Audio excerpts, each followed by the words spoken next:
जहां भ्रष्टाचार हो, जहां जमीन की लूट हो, सीधा प्रहार कर। इस राज्य में एक हुल की आवश्यकता है। आदिवासियों का जमीन का वायलेशन, जमीन का लूट बुरी तरह से हो रही है और नेता, मंत्री, नौकरशाह सभी लगे हुए हैं। आज जमीन की देख रहे हैं लूट कैसे हो रही है और इसमें सब प्रशासन के लोग लगे हुए हैं, नेता लोग लगे हुए हैं, दलाल के लोग लगे हुए हैं।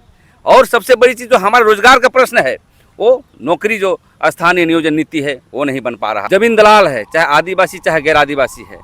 हम अविलंब कहेंगे कि दलाली छोड़े और राजहित और देश हित के लिए लड़ें। जो जमात चाहे जो कोई भी हो, हमारा जात का किसी जात का, यदि हमारे खिलाफ लड़े, खिलाफ पे विद्रोह करेगी तो उसका हम लोग विरोध करेंगे। विदेशी हुकूमती को बाहर करने के लिए, जमींदारों को बाहर करने के लिए, साहूकारों को बाहर करने के लिए, उस समय भी लगान नहीं देना था, लगान ज़्यादा बढ़ाया गया था, लगान को नहीं देने का ही विद्रोह हुआ था। हुल का मतलब विद्रोह होता है।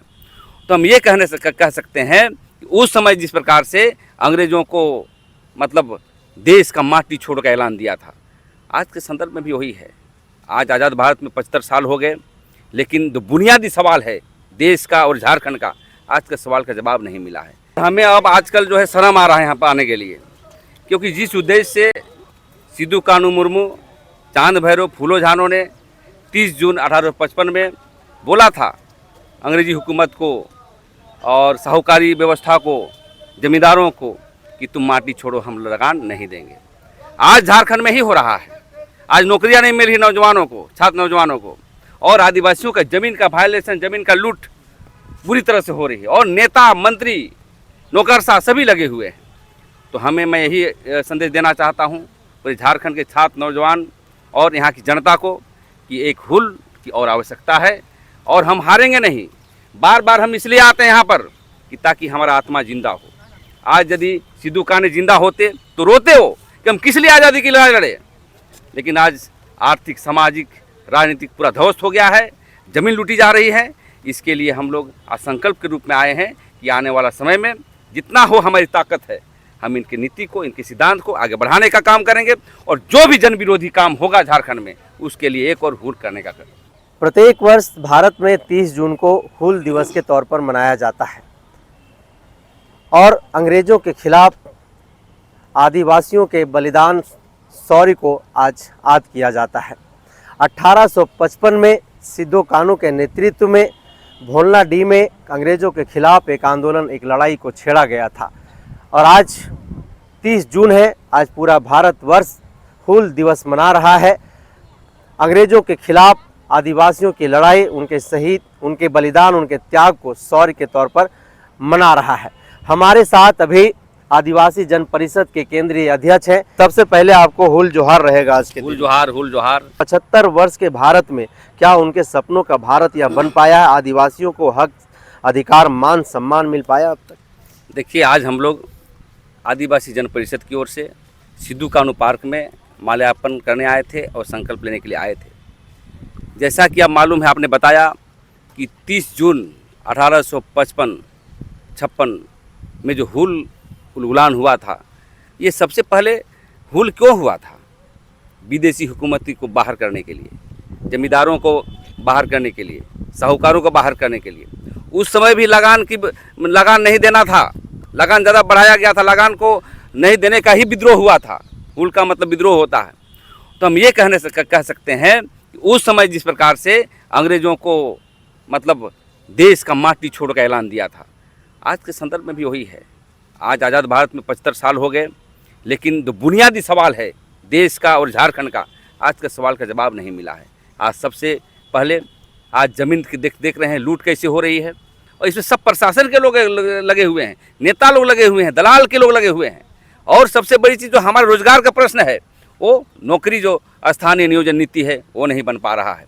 और तो और यहाँ का जो नौकरी ही नहीं, यहाँ के जो सांस्कृतिक विरासत को भी कुठाराघात किया है। हमारा जो संगीत, हमारा जो प्रेम भाव जो रहता था, यहाँ पर भाईचारे के साथ रहते थे, हमारे कर्मा सरूल मनाते थे, उसमें भी जो है प्रभाव पड़ा है। तो मैं यही कहना चाहता हूँ, नौजवानों को संदेश देना चाहता हूँ और देश के राज्य की जनता को संदेश देना चाहता हूँ कि इस राज्य में एक हुल की आवश्यकता है। हुल इसलिए, आप कहीं भी जाएं डिपार्टमेंट में, मतलब संपूर्ण क्रांति होना चाहिए। कोई डिपार्टमेंट में बिना पैसा का काम नहीं होता है। चाहे वो सीईओ के पास जाएं, बीडीओ के पास जाइए या पुलिस पदाधिकारी के पास जाइए, आपका केस लॉज नहीं होता है। तो इस प्रकार जो है हम ये कहना चाहते हैं कि सरकार भी कहीं ना कहीं संलिप्तता है भ्रष्टाचार से। इसलिए नौजवानों को कहना चाहते हैं कि अपनी बातों को आगे बढ़ाएं और जहां सच को सच कहें और झूठ को झूठ कहें, और हुल के आधार पर एक हुल की आवश्यकता है। जहां भ्रष्टाचार हो, जहां जमीन की लूट हो, सीधा प्रहार करें। यही हुल का हम लोग संकल्प लेने के लिए आए हैं। संकल्प लेने के लिए आए हैं। जो भारत विविधताओं के लिए जाना जाता है, उस भारत में अब यूनिफॉर्म सिविल कोड लाने की तैयारी जोरों पर है। इस पर क्या कहिएगा? इस पर मैं यही कहना चाहता हूं, यूनिफॉर्म सिविल कोड पूरे देश में लाया जा रहा है। आज रियलिटी, आज पूरे देश में हमें एक कानून, एक धर्म, एक की आवश्यकता नहीं है, क्योंकि ये धर्मनिरपेक्ष देश है और संस्कृति की विविधता है। क्योंकि यहाँ पर लोग कुड़ुक बोलते हैं, तो मुंडारी बोलते हैं, पंजाबी बोलते हैं, तेलुगु बोलते हैं।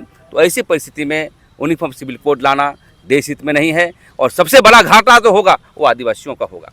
क्योंकि हमारी जो संविधान के अनुच्छेद 244A में जो हमारा संविधान में दिया हुआ है ताकत, वो समाप्त हो जाएगा। CNT एक्ट समाप्त हो जाएगा, SPT एक्ट समाप्त हो जाएगा, और 5वीं सूची के दिए गए कानून का भी समाप्त हो जाएगा, और पेशा कानून भी। तो ऐसी परिस्थिति में हम लोग हुल दिवस के अवसर पर हम लोग एक संकल्प लेना चाहते हैं कि आने वाला समय में 5 तारीख को हमारा महाधरना है, और देशव्यापी भारतीय जनता पार्टी के खिलाफ हम लोग लड़ेंगे। क्योंकि जो भी यूनिफॉर्म सिविल कोड लाया जा रहा है, ये हमारे हित में नहीं है, आदिवासियों के हित में नहीं है। यही संकल्प लेने के लिए आज हम लोग आए थे। तो क्या आदिवासियों के जो बलिदान है, जो त्याग है, जो संघर्ष है इस देश के प्रति, अंग्रेजों के खिलाफ लड़ाई के दौरान हमारे आदिवासियों ने जो अपने प्राणों की आहुति दे दी, शहीद हो गए, क्या नरेंद्र मोदी जी इन तमाम चीज़ों को भूल चुके हैं? हाँ, भूल चुके हैं। एक बार कहते हैं नरेंद्र मोदी जी, भारत के प्रधानमंत्री, कि हम आदिवासियों के लिए काम कर रहा हूँ। एक तरफ बोलते हैं मैं आदिवासी को राष्ट्रपति बना रहा हूँ, लेकिन कहीं ना कहीं देश की राष्ट्रपति को बना करके जो हमारा जो दिए गए कानून है इस देश में, उसको राष्ट्रपति के माध्यम से साइन करके उसको हटवाना भी चाहती है। और हमें लगता है कि पूरे देश में आदिवासियों का सबसे बड़ा ज़मीन है, सबसे ज़्यादा हमारा ज़मीन है। कहीं ना कहीं कॉरपोरेट घरानों को भी एंट्री करने का प्रोग्राम है, ताकि आप झारखंड ही नहीं, छत्तीसगढ़ में भी आप देख सकते हैं, चाहे राजस्थान में देख सकते हैं, चाहे मध्य प्रदेश में देख सकते हैं, सभी जगह आदिवासियों का सबसे ज़्यादा ज़मीन है। इसको लूटने का भी प्लानिंग हो रहा है, और कहीं ना कहीं इस तरह से जो कानून लाए जा रहे हैं, हमें लगता है आने वाला समय में गृह युद्ध की स्थिति हो जाएगा। गृह युद्ध की स्थिति हो जाएगा। पहले आदिवासी जो क्रांतिकारी युवा हो करते थे, वो महाजनी सुतखोरी के खिलाफ चढ़ बढ़ करके उन्होंने आंदोलन को लड़ा। आज के आदिवासी क्रांतिकारी जो आप जैसे नेतृत्वकर्ता समाज के अगुवा हैं, वो किसके खिलाफ लड़ाई लड़ रहे हैं? देखिए, हम लोग तो संकल्प लिए हैं, हम लोग जाति विशेष पर नहीं, हम आदिवासी की इसलिए बात करते हैं झारखंड में कि आदिवासी सबसे बड़ा शोषण हुआ है। लेकिन उसके बाद मूलवासियों की लड़ाई लड़ते हैं। मैं बताया कि यदि झारखंड में हम लोग ज़मीन की लड़ाई लड़ रहे हैं, ज़मीन के लिए यदि आप सपोर्ट करेंगे तो हमारे साथ आएंगे, और जो जमात चाहे जो कोई भी हो, हमारा जात का किसी जात का, यदि हमारे खिलाफ पे विद्रोह करेगी तो उसका हम लोग विरोध करेंगे। क्योंकि आज के नौजवान बहुत सारी चीज़ों को नहीं समझता है। आज देखते होंगे आने वाला समय में सिद्धू कानून को जानेगा कि नहीं जानेगा, नहीं कह सकते हैं, भीड़ कम है, समझे ना।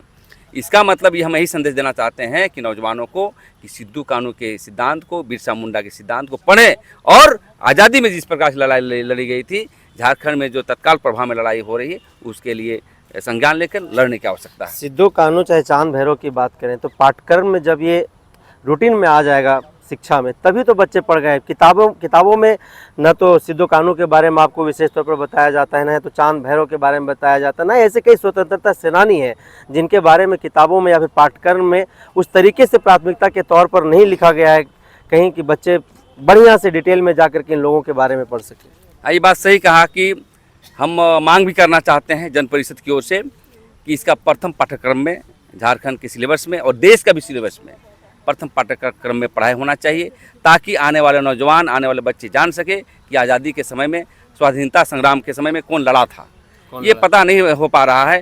तो इसलिए हम सरकार से हम अपील भी करना चाहते हैं, मांग भी करना चाहते हैं कि इसको प्रथम पाठ्यक्रम में जो है इसको पढ़ाई किया जाए।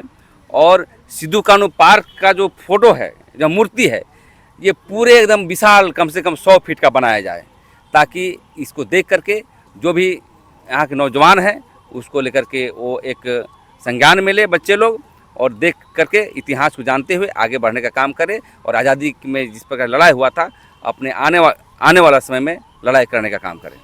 लास्ट सवाल लूँगा मैं आपसे। हूल दिवस, आज हूल दिवस है। हूल दिवस के अवसर पर गैर आदिवासियों को जमीन दलालों के द्वारा आदिवासियों के जमीन पर जो बसाया जा रहा है हड़प करके, इन लोगों को क्या संदेश देंगे आप? हम यही संदेश देना चाहते हैं, आज संकल्प दिवस हम लोग मनाने आए हैं हूल दिवस के अवसर पर, कि अविलंब जो जमीन दलाल है, चाहे आदिवासी चाहे गैर आदिवासी है, हम अविलंब कहेंगे कि दलाली छोड़े और राजहित और देश हित के लिए लड़ें, क्योंकि हम लोग का संकल्प है कि दलालों झारखंड छोड़ो। और जहाँ जहाँ ज़मीन पर जो है कब्जा होगा गैर आदिवासियों के द्वारा, आदिवासी जन परिषद सीधे हमला करेगी, सीधे कब्जा करने का काम करेगी। प्रेम साहिब मुंडा जी ने एकदम स्पष्ट तौर पर कहा कि इस देश में, इस राज्य में फिर से एक हूल की ज़रूरत है, ताकि उन ताकतवर व्यक्तियों को हम लोग यहाँ से भगा सकें जो आदिवासी समुदाय पर, जो दलित शोषित वंचित समुदाय पर अपना शासन चलाने की कोशिश कर रहा है। साथ ही यूनिफॉर्म सिविल कोड पर इन्होंने जमकर बरसा, इन्होंने कई सवाल सब खड़ा कर दिए कि यूनिफॉर्म सिविल कोड आदिवासी समुदाय के हितैषी बिल्कुल नहीं है, या सिविल कोड समान नागरिक कानून हम लोगों के लिए कहीं ना कहीं आदिवासियों को यहाँ से बर्बाद करने की कोशिश है, आदिवासियों को इस देश से सीधा सीधा नष्ट कर देने की कोशिश है। हालांकि इस षड्यंत्र को हम लोग किसी भी तरीके से सफल होने नहीं देंगे। तो हूल दिवस पर ऐसे ही अन्य सामाजिक अगुआ लोगों से बातचीत करके मैं आप तक पहुँचाता रहूँगा। तब तक आप बने रहिए हमारे साथ। जोहार।